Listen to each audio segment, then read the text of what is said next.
Computer. All right, we are recording. This meeting is being recorded. Okay, so this is chem842, and I'm going to call this part A, which is essentially organic chemistry review of Chem 233 to 335 as we teach it at SF State. Now, if you took this somewhere else, it's all good. And I'm calling this VS1 through VS23. By that, I mean Volhard-Shore Chapter 1 through Volhard-Shore Chapter 23. And so, you know, for the most part, I'm gonna review a lot of the key topics in the Volhard and Shore book. But we're going to use real world pharmaceuticals.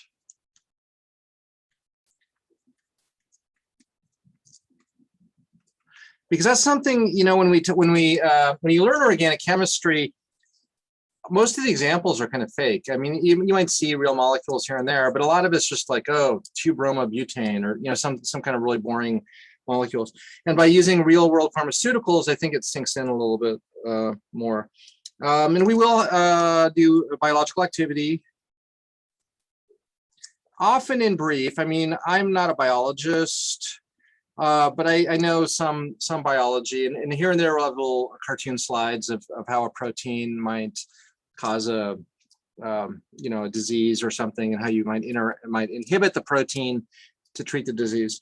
So yeah, some biology, and there are actually biology courses in pharmacology courses in the biology department. Now, of course, they don't tell you anything about the organics, so I think it's really great if you can take a course like this and also a course like pharmacology, like in the biology department. That's actually a great experience. Okay. All right. So first thing is basic stereochemistry, right? And in the Volhard-Shore book, that's chapter 4. Now, before I show a drug, let's remember the R and S rules with a simple molecule like 2-bromobutane.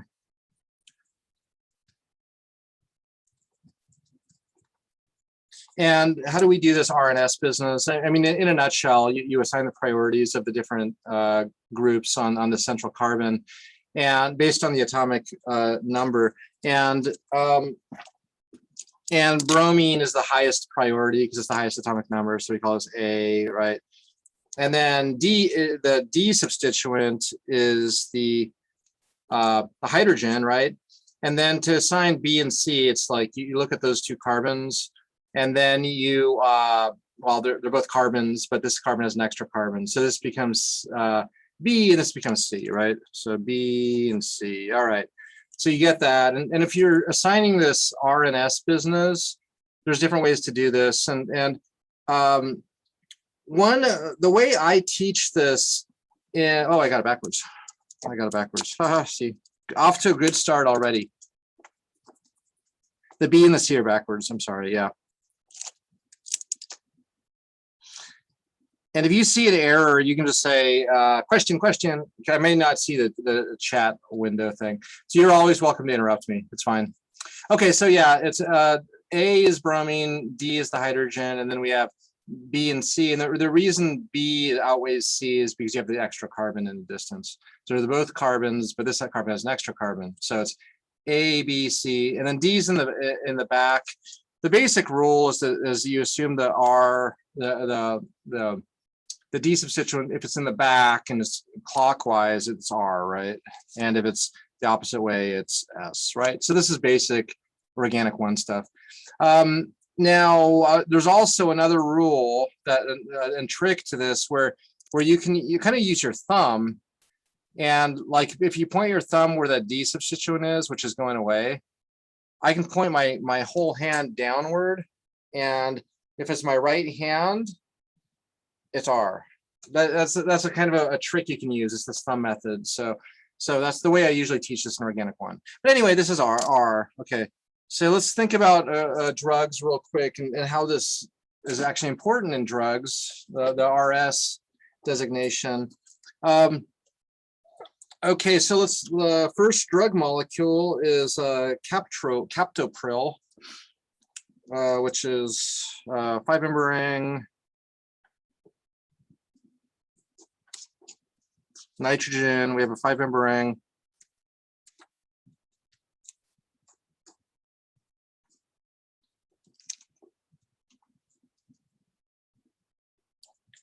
We have hydrogen there.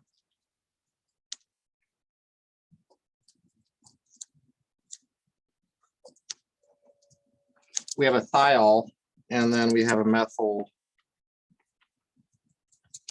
group there, a CH3, and an H. Okay, so this is called SS captopril. Captopril.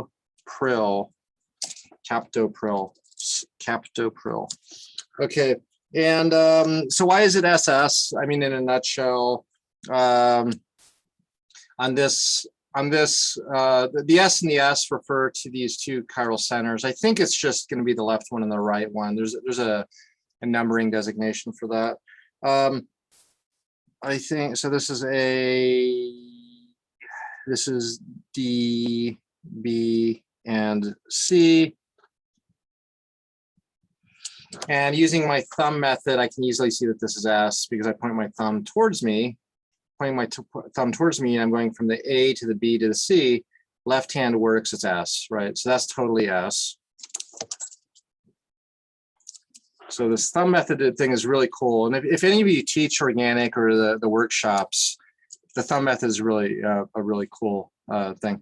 Okay, so then this is an interesting question, I guess. Why is this S over here?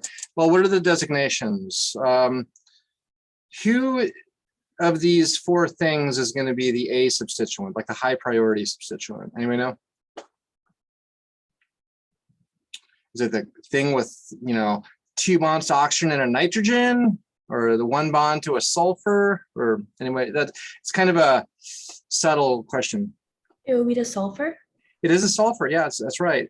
Yeah, it's the sulfur. And the reason, I mean, you have kind of like a conflict here of like, is it the thing with 3, basically 2 bonds to oxygen and a nitrogen, or is one thing to sulfur? Well, the one thing to sulfur wins because sulfur is a high atomic number, regardless of the fact that there's like 3 things over here. So yeah, it's sulfur. So this is A, and then the hydrogen is D. Always look for the A and the D, and then do your B and C. So then between methyl and the amide, it would be this would be the B, and this would be the C. Okay, so, and now I use my thumb method again. I try my left hand and I point my thumb towards myself, and it goes from A to B to C, A, B, C, right? Left hand works, that's why it's S. So they're both S and S, right? Okay, so that's cool. That's captopril. All right, so this happens to be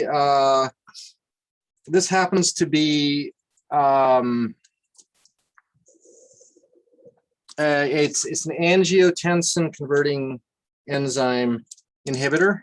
So it's angiotensin converting enzyme inhibitor. And it's used for like hypertension. It's one of the treatments for hypertension. And it kind of does affect your heart a little bit. Interestingly, does anybody know what the relationship of angiotensin converting enzyme and like COVID is? Anybody know? This is in silly, the kind of cartoon terms. Have you heard about this in the last year or so? Is the question. So the spike protein of COVID, and we'll talk more about COVID as we go along, the spike protein is what binds to the cell. The COVID spike protein binds to the angiotensin converting enzyme. receptor. And that's how it kind of gets into the cell. So it's like, this is like most of the antibodies are kind of, or the vaccines are kind of trying to block that interaction between COVID and the angiotensin converting enzyme receptor. Okay, and so this happened. We use this as a hypertension drug, but some people have thought about, like, is there a way we could use a drug like this to actually block COVID from working? And there are papers on that, not necessarily this molecule, but other similar molecules, because they're, if you block COVID from interacting with this receptor, you would block it from invading a cell. So it is a possibility, but there's some cardiovascular risk, and it's not necessarily a perfect drug. And also the vaccines are actually pretty good right now. But anyway, this is definitely something that was considered. So, is the reason, or is the competition between the angiotensin converting enzyme that is actually designed for the receptor and the COVID spike proteins competitively binding to the same receptor a reason behind, or an explanation behind, the cardiovascular problems that are seen with COVID patients? Because like the angiotensin converting enzyme isn't able to hit its target as well. So if it prevents hypertension, then the patients would become hypertensive. Yeah, that's a possibility. I don't know all the ins and outs of COVID, but there's also like the inflammation problems and the overload of the cytokines and other things. There's just a lot of issues with COVID. But yeah, that's it's a kind of reasonable thing to think about. And that may be true, actually. This second, I don't have a good answer to that. Yeah. Thank you. Okay, so anyway, just thinking about stereochemistry, if we drew the enantiomer of this, it would be, if this is SS, the enantiomer, En, would be, of course, RR, right? Captopril. And of course, it would just look like the mirror image of this. Easy.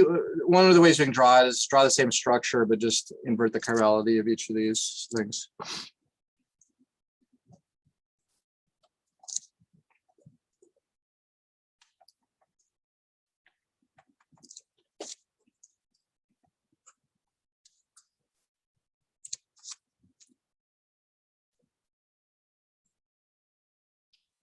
Okay, so it's the same thing, but the methyl was going away. Now the methyl's coming towards us, and the carboxylic acid was going away. Now the carboxylic acid is going towards us. That would be RR.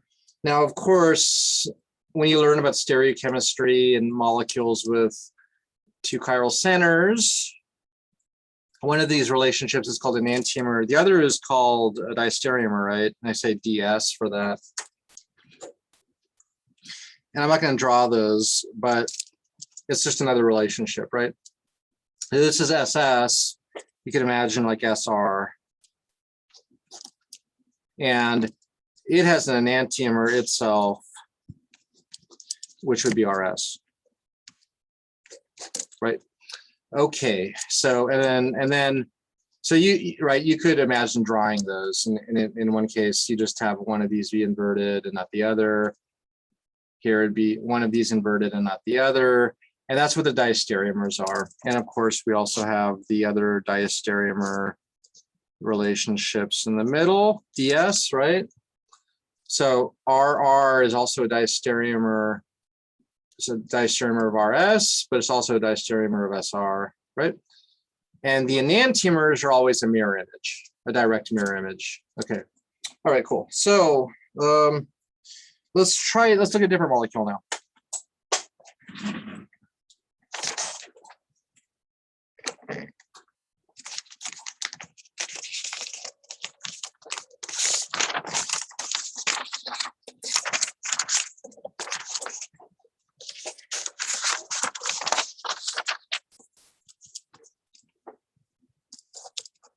Okay, so we're still talking about stereochem.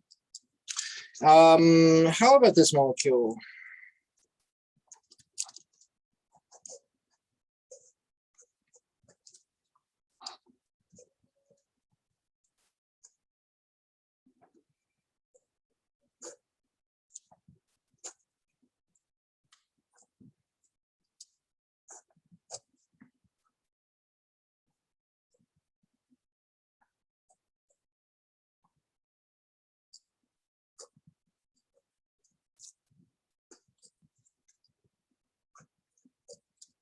Okay, so this molecule is called Ametrazole.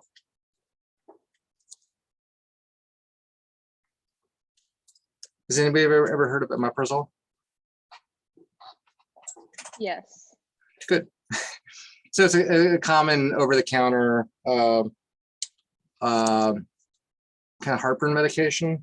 It's also called Prilosec. A couple other names. It's a proton pump inhibitor. We'll go through the mechanism of how it works in very extensive detail later in the course. It's an amazing story of how this works in your stomach and inhibits the proton pump that makes your stomach acidic, essentially, right? And so it's a heartburn drug, right? It's actually an amazing drug. I mean, it's one of these. There's the World Health Organization essential drug list. I don't know if you ever heard of that before. You should check it out. I think it's on Wikipedia. Basically, it's like for certain treatments, there's like a very perfect drug, and you know for different diseases and for different types of cancer, for heartburn, for all sorts of ailments, they have very, very established drugs. They're all inexpensive, and that's kind of what this essential drug list talks about. So anyway, we're talking about stereochemistry, and before I go on, let's just go back 1 second back to catrofil, for example. You know, why is this chiral again? Because you have these two things, these centers are called chiral centers, right? Chiral center, any other names for that? From your organic one, it's called stereogenic center, asymmetric center. We put asterisks often, you know, it's a chiral center is one of the ways we talk about that, all right? So this is chiral molecule, omeprazole. Chiral or not? I mean, the answer is you look for chiral centers, right? Any chiral centers? It sounds like a trick question because we're in the stereochemistry section. It's like, you know, but this looks weird, right? I don't know. Maybe some of you have heard of this or maybe not, but this is a chiral molecule. This is a chiral molecule. Where's the chiral center? Yes, somebody said sulfur. That's right. Yeah, that's a chiral center. Is that weird? It doesn't look like a chiral center, but it turns out that sulfur is actually Okay. Let's take a step back. Think back from your organic one. What makes a chiral center typically? What's it like? You know, catropil or this bromobutane. What is the requirement for a chiral center? They have 4 different molecules attached to them. Yeah, for 4 different substituents, right? 4 different things. But I only see 3. So where's the 4th one? It's a hydrogen. Is there a hydrogen? No hydrogen. There's no hydrogen there. It's got to be something else. That's a 4th thing. We got Lone pair. Electrons. that's exactly. It's a lone pair. Yeah. Yeah, so you got the two carbons and the oxygen, and there is a lone pair also. And that's exactly it. Yeah, yeah. So and I could do this. I could draw this kind of like that. Yeah, it's a lone pair. That's the 4th substituent, and so it actually does have chirality due to the presence of the lone pair, which is kind of cool. And being a chiral molecule due to the the lone pair, that means how many stereoisomers are there of this molecule with a single chiral center, right? We'll put a little star. That means there's two, right? And they're enantiomers. You have the two enantiomers of omeprazole. So we'll talk about that in a second. So of course, there's an R and an S, right? Just like there's an R and S for this molecule, right? They're enantiomers. Other little bits about this. Yeah, the treatments are for heartburn, also GERD, which is gastroesophageal reflux disorder, I think it is. Basically heartburn. And in my later years of life, I've been getting heartburn, and these kind of drugs are just amazing because it's like almost instantaneous. There's no side effects. It's a really cool class of drugs, and they're all over the counter and very quick acting. What else about this? In 2016, this was the 7th most prescribed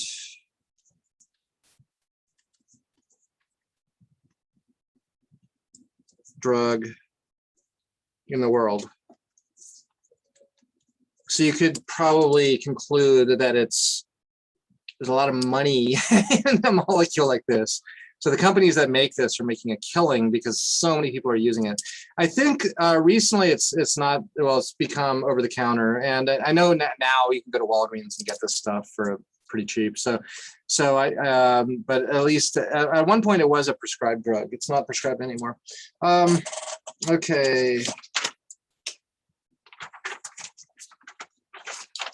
Okay, so let's talk about the stereochemistries a little bit, and what I'm going to do is mention. Also, Ametrazole is racemic. Okay.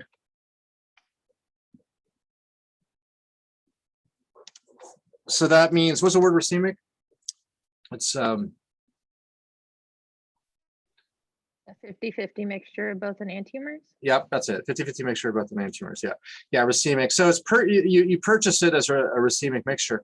And generally speaking, when you think about making drugs and the production of drugs, which is going to be cheaper, a pure enantiomer or a racemic mixture? Well, the answer is, of course, racemic is always cheaper, right? You may not have thought about that before. Like, we learned about stereochemistry, but you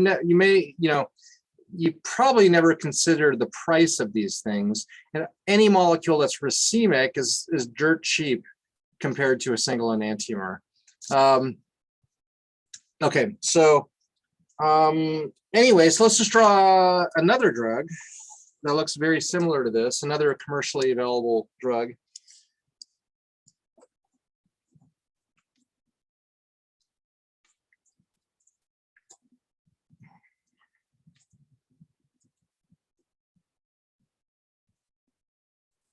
Okay, so it's the same thing. This is called a benzamidazole. Benzamidazole. No, is it benzamidazole? Benzamidazole. Yeah, benzamidazole. That's this heterocycle on the left. Okay, so now let's draw it with specific stereochemistry.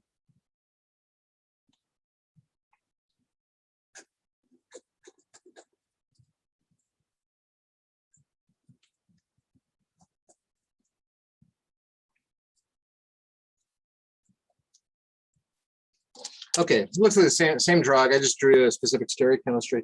So this is actually called,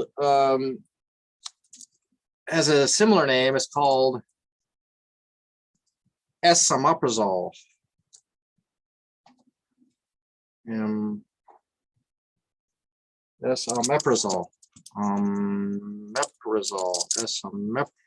Ametrazole. This has a different name called Nexium. And there's other, I think there's actually generic also, so that you can purchase it generic. But this is the single stereoisomer of this molecule. Now, is it R or S? Well, so how would you prioritize these different things in the A, B, C, and D's of them all? Well, the sulfur is the chiral center. So oxygen is directly attached. It's the highest atomic number. So that's the A, right? Who's going to be the D? Maybe something you've never done before, but it's the lowest atomic number. But and the lone pair is not an atom. But the lone pair is considered D. So it's for this type of molecule, the lone pair is the D, and so then this is the B and the C, and then using my thumb method, the D substituent's going down into the paper, and I can point my thumb downward, and then my fingers wrap ABC with my left hand. Oops. A, B, C, right? Left hand, A, B, C, A, B, C. Left hand would be S, so it's S. And of course, that's built into the name of the drug, Ametrazole. So that's kind of where the name of the drug comes from. And so then, I mean, an obvious question is like, is this going to be some better drug? It's actually controversial because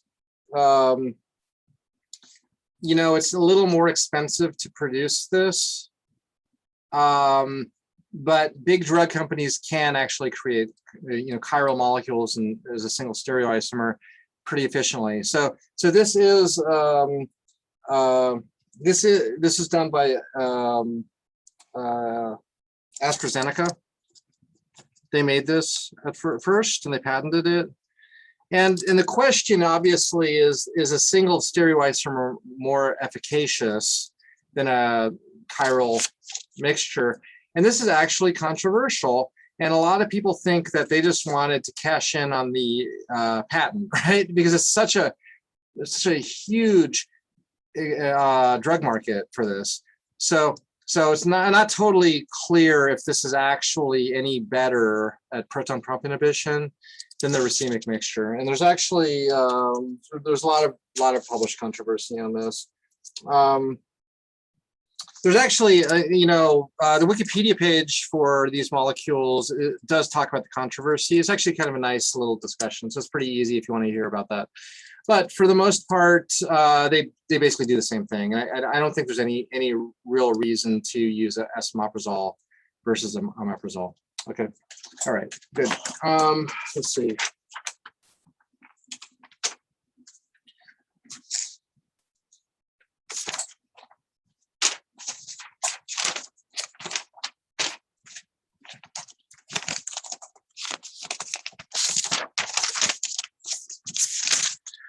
Okay, let's get into some reactions now and some of the ways to build molecules, particularly pharmaceuticals.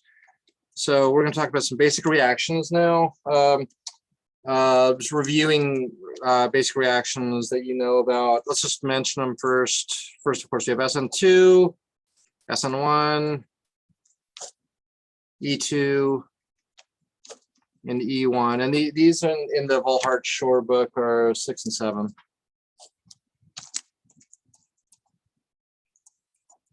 Volhart-Shore is chapter 6 and 7. Of course, in a nutshell, SN2 reaction is that if you have a leaving group and a nucleophile kicks off the leaving group, and it basically builds a bond between the carbon and the nucleophile. SN1 is the same kind of thing, except it's usually going to be like on a tertiary carbon, and what happens is the leaving group goes away first to make a carbocation, and then the nucleophile attacks. Okay. And then an E2 reaction is if you have a strong base around, what it does is the base takes the proton and makes an alkene. And an E1 is the same kind of thing as an E. It's kind of like an SN1 reaction that goes through carbocation, but it's also on a tertiary carbon, and it builds an alkene as well. Okay, so this is all basic, simple organic one stuff.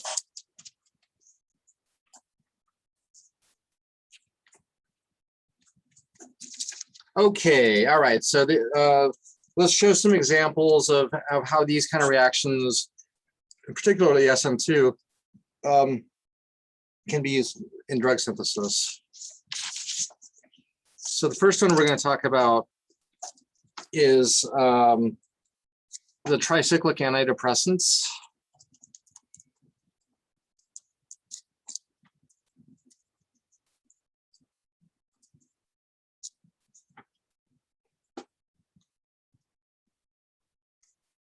It's a nice simple class of molecules that are have a lot of history and also just use in pharmacology, and are made pretty easily with basic organic chemistry.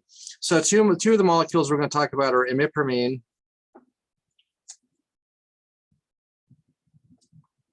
and desipramine. And we'll have other variations of these molecules that are these drugs are called SNRIs.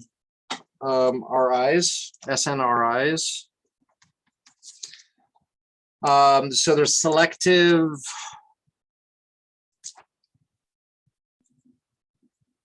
norepinephrine reuptake inhibitors. Hello? Hey, sorry, I'm teaching. You can go through. You can come through. I got a student coming back to do research. Okay. So selective norepinephrine reuptake inhibitors. Now, for the most part, these have been replaced by, in modern pharmacology, by SSRIs, which are things like Prozac and things like that. So those are the selective serotonin reuptake inhibitors.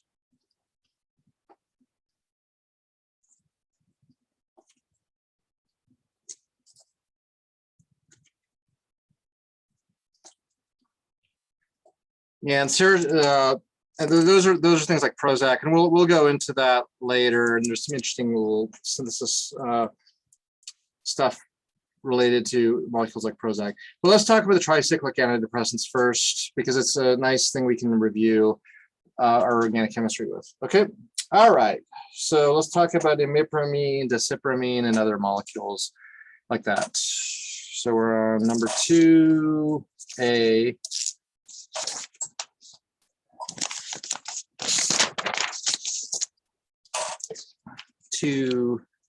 Reactions, tricyclic.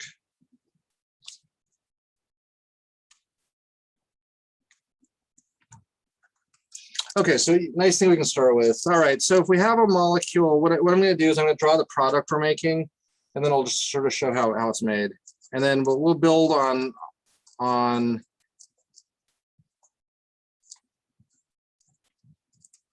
this. Okay, so actually, sorry.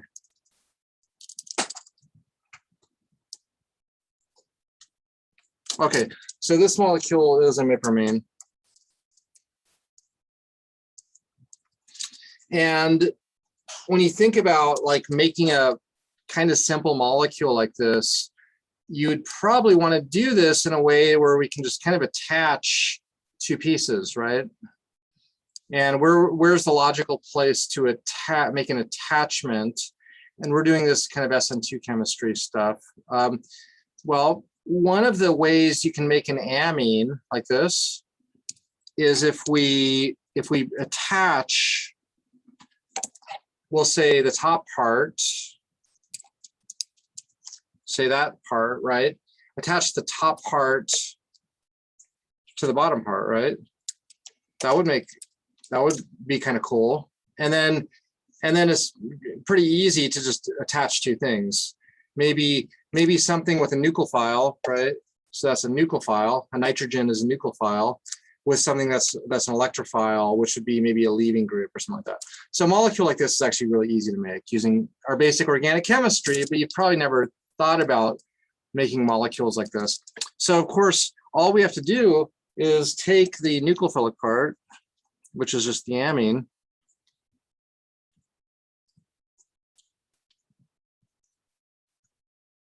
right? And do what? You can't just throw it like have the bottom part with a leaving group on it. Does anybody know what else you might have to do? We'll say it's a two-step process. And this is also reviewing your organic chemistry.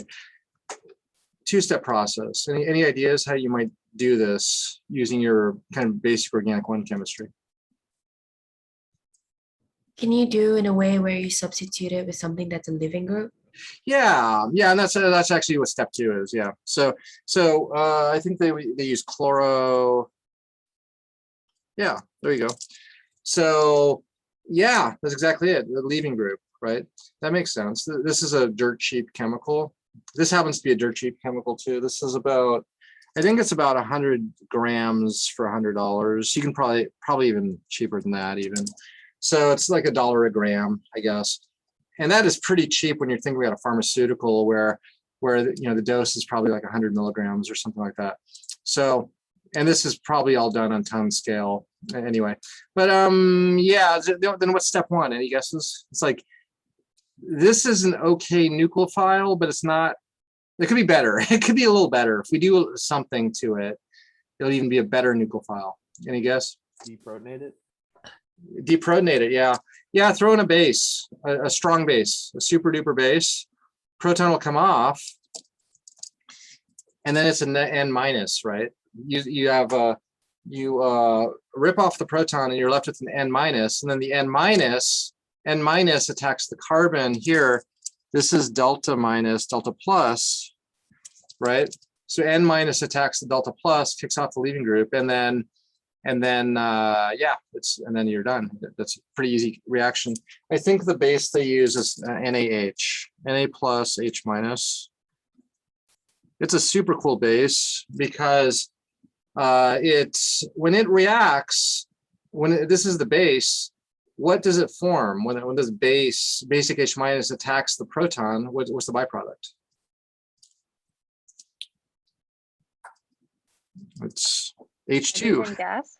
Yeah, H2. Yeah, so super cool because the byproduct is gas, and gases when they form are gone, and that's really cool.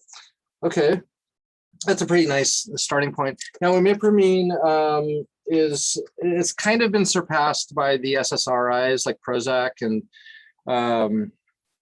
there's a couple other common ones. I can't remember them the second, but so this is kind of like maybe an earlier antidepressant drug. It's also used in Parkinson's disease. Antidepressants are used for a lot of things. In Parkinson's disease, is mostly a motor disease. But when you have a motor disease, you often get depressed. So often Parkinson's patients are treated with antidepressants. Why is this called a tricyclic antidepressant? Of course, it's 3 rings. 1, 2, 3. Yeah. So there's a lot of drugs that kind of have this sort of general structure, and they all kind of operate on the norepinephrine system, neurotransmitter. Parkinson's. Some of the drug names are tofranil,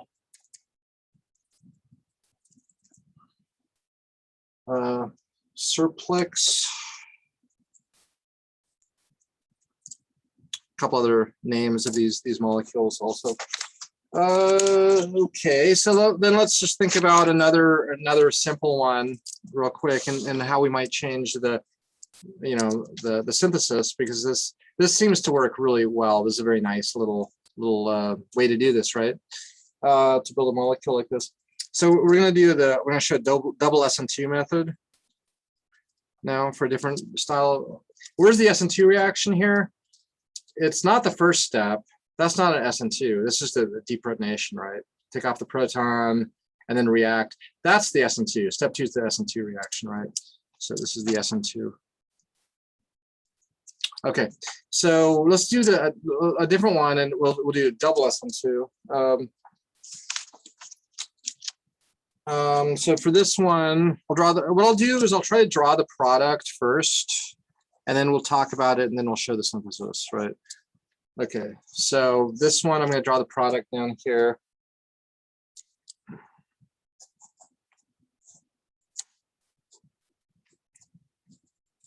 Sorry, there's 2 carbons up top. Carbon, carbon, and then you have the benzene. So if the same exact thing, but with NH and 1-methyl, right? It looks like you could do the same thing, right? But it won't work. There's a reason. I'll explain that. This H here causes a problem. So let's explain how we're going to do this. We're going to do this double SN2 thing. So this molecule is called deciperamine. Deciperamine, like imipramine, but it's the des version has a lack of a methyl group. It has some names. Norepinephrine.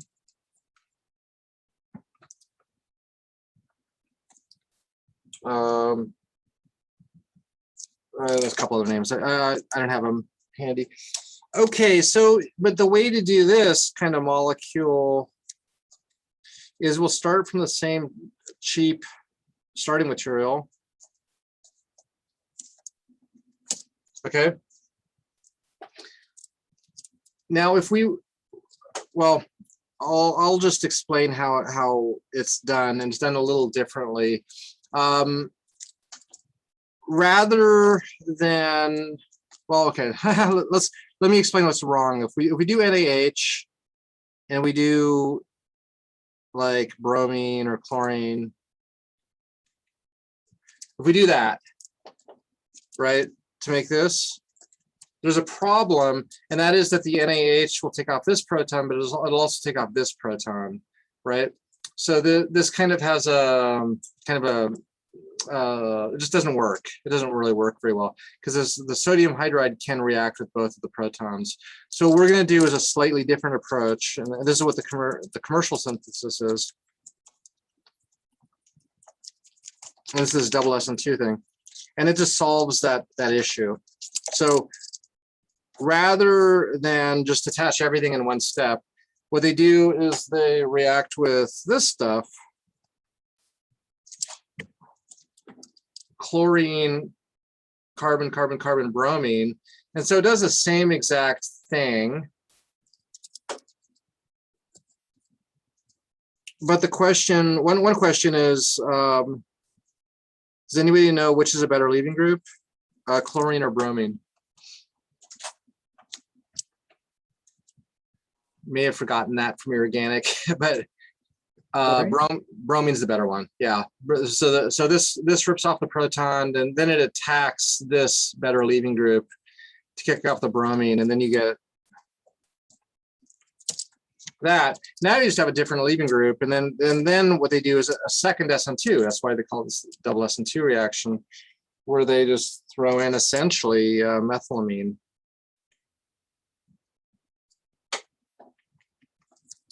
Yeah, and then this just attacks, a lone pair attacks, kicks this off, and then you got the product. So that's pretty cool. That's just another strategy that they use for these tricyclic antidepressants. Yeah. Oh yeah. Well, 1 second. I'm just talking to my student here. Okay. Here's all your keys. You gotta figure out which is where I can write on and stuff, right? Thank you. Okay, all right. So, okay, so that's a couple of the little strategies, and let's keep going with this now.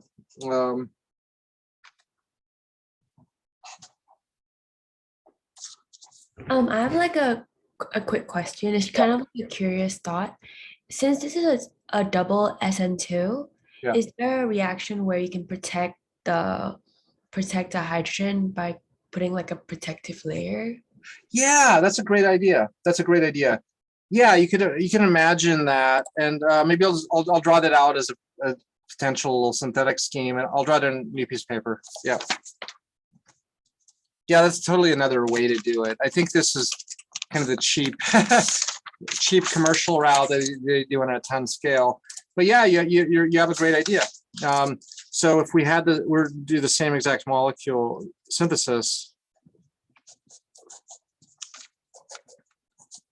what you could do is something like NaH, and then we'll say bromine or something, carbon, carbon, carbon, carbon, nitrogen, and then a protecting group. We'll just call it P, right? P, circle, whatever. There's 1,000 ways to protect nitrogen, right? And then it would do the same thing, and there wouldn't be a problem.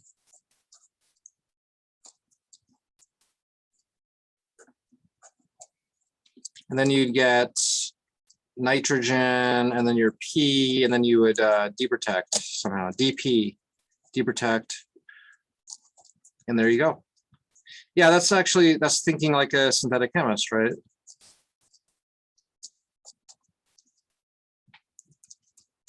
Yeah, that would work. And some of the protecting groups are called like Bach, CBZ. These are, I'm not going to go into them, but these are common protecting groups for nitrogen. So then it comes down to like what is more practical on ton scale? Probably the last reaction, I would think. So that's probably why they did that. But yeah, this is definitely another idea. Yeah, cool. Thank you. Okay, so let's one other thought while we're reviewing organic chemistry, right? The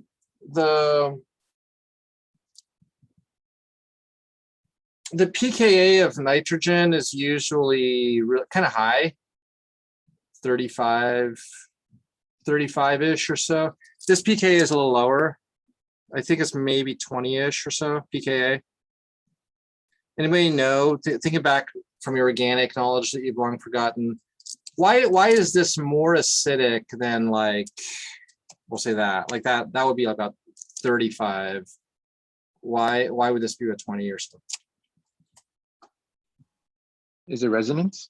Yeah, exactly. And that's the thing we always bring up in organic is, and the answer is not just resonance, it's resonance stabilization of the conjugate base, I guess. So like if you deprotonate it and you have an N-, the N- can delocalize on the benzenes, and that really drops the pKa a lot. So to 20 is like a gazillion times more acidic than 35 because it's all exponential, right? So yeah, in a nutshell, if I have like, and to draw the resonance, I'm not going to draw all the resonance because it's like 1,000 structures. You have to draw the double bonds. You can't do circles. If you're going to draw a resonance, you can't draw the circle representation to draw resonance. But yeah, basically this N- would kick in, and then this go there, and then you kind of push it all over on the left side, push it all over on the right side. So there's a lot of resonance stabilization. Okay, so resonance stabilization. Okay. All right, cool. So that's that. And while I'll show one last thing, and then I think we're done because I'm going to try to do these 75-minute blocks. Okay. All right. So I'm going to show one more thing because our little theme right now is basic organic 1 stuff, right? SN2, SN1, E2, E1, right?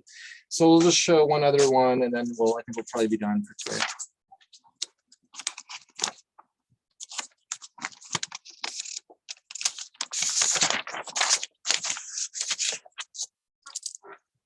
Okay, so we're still on this, these reactions, SN2, SN1, E2, E1. And let's just kind of finish up with a cool example from another related molecule. And this time we're going to feature the E1 reaction, which is the carbocation elimination to a double bond, to an alkene, right? Okay, so this one we're going to do, the molecule is called amitriptyline.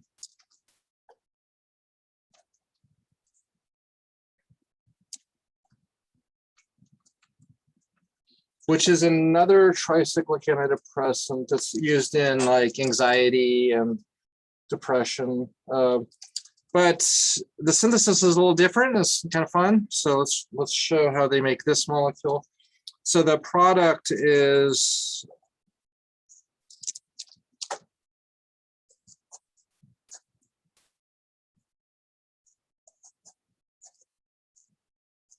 alkene. Okay, and when you're making an alkene, you can't necessarily do that stuff we were doing. And also there's no nitrogen here, right? Like that we would use for an SN2 reaction. We actually have a carbon. And so the reactions are a little different. It's a ketone.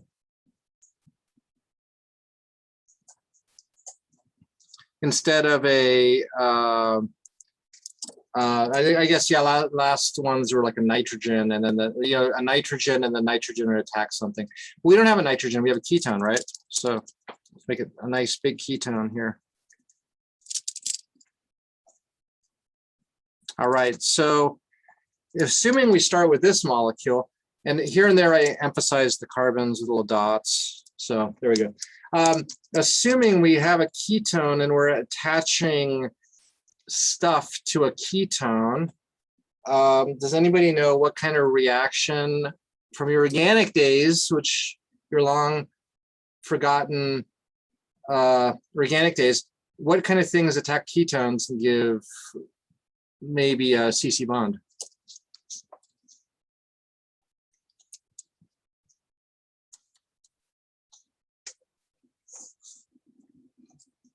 And also maybe I'll give a hint that the last step would be maybe some kind of HCl or something, and you'd actually make it have an alcohol here.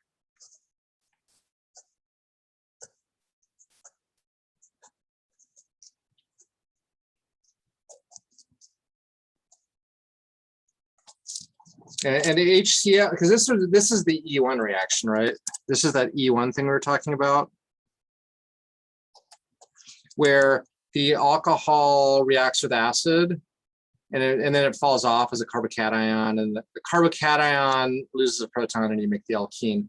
So then the question becomes, what is a reagent from your organic 1 day, organic 2 days actually? Actually, we teach it in organic 1.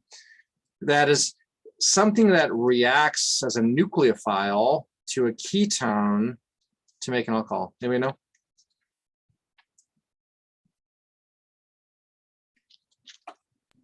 Can it be like electrophiles? Oh, this is the electrophile. Oh, sorry. Can it be like maybe like substitution water or something? Well, it's gonna. I'll give you a hint. It's obviously this stuff comes from this molecule, right? Obviously, and this stuff comes from something else. 3 carbons, right? Carbon, carbon, carbon. So something with carbon.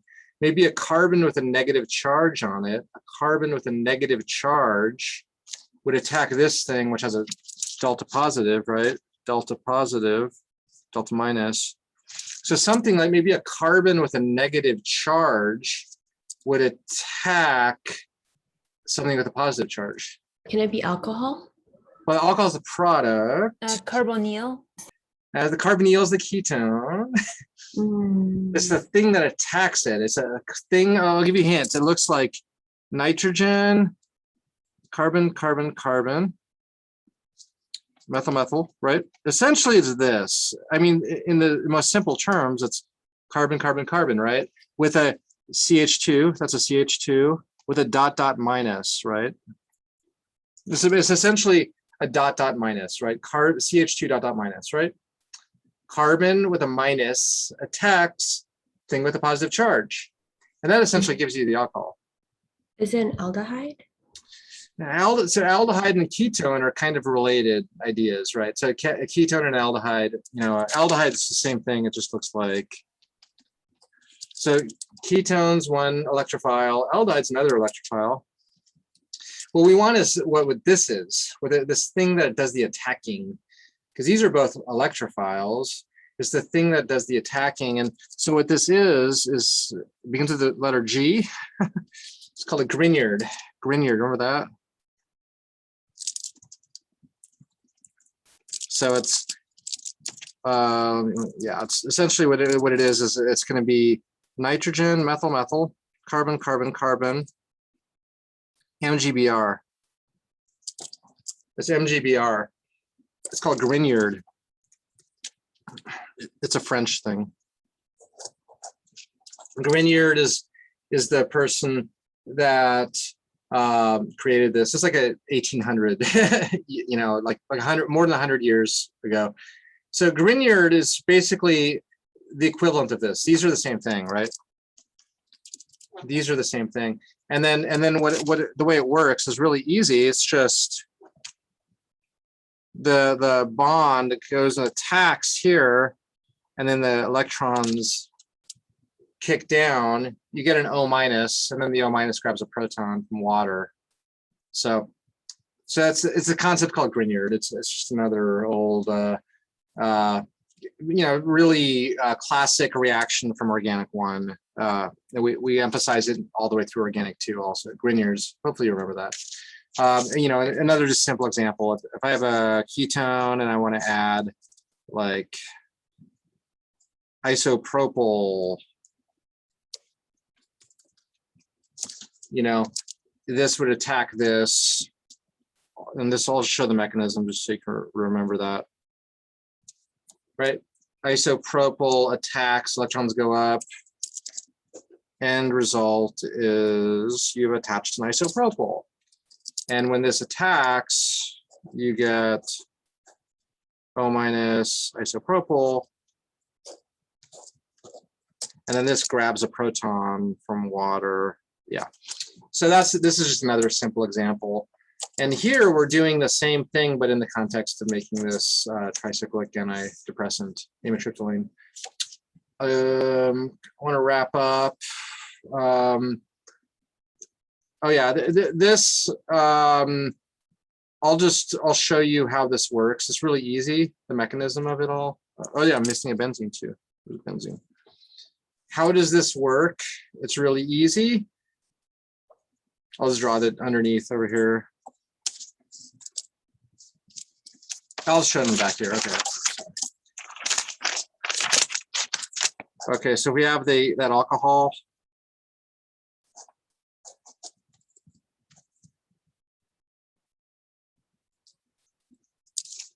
That's the abbreviated structure. And I react with HCl.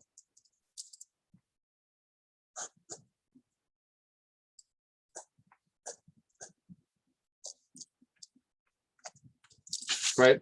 That's what's going on, right? How does it work just mechanistically? Because that, if you can understand the basic mechanism of reactions, you kind of understand all of organic chemistry. In a nutshell, this grabs proton.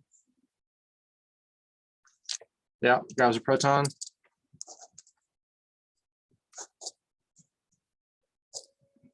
OH2 plus, blah, blah, blah. The water goes away.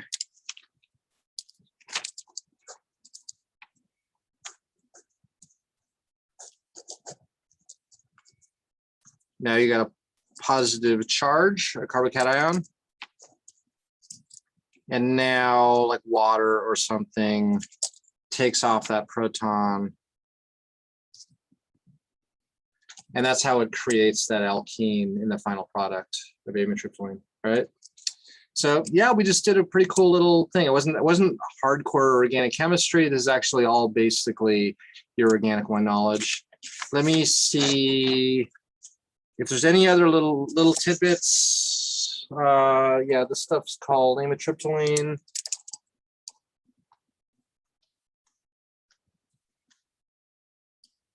It's also called triptazole or Ametrazole. It's just another of these class of tricyclic antidepressants.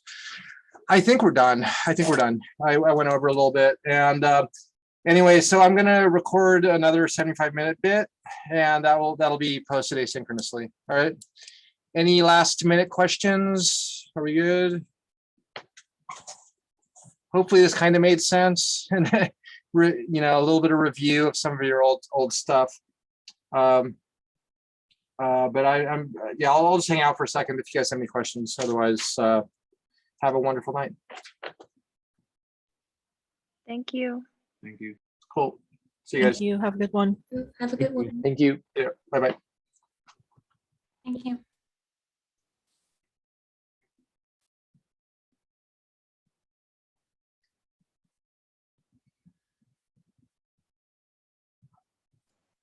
So I do have a question. Yeah, hi. Hi, I sent you an email just right before the class. I'm trying to add this class. Yeah, just email me again. I should be able to get you an ad code because it's I think the previous ad codes didn't work. I don't know. Are you a grad student or undergrad? Grad student. Cool. I think Dr. Gassner told you. Yeah.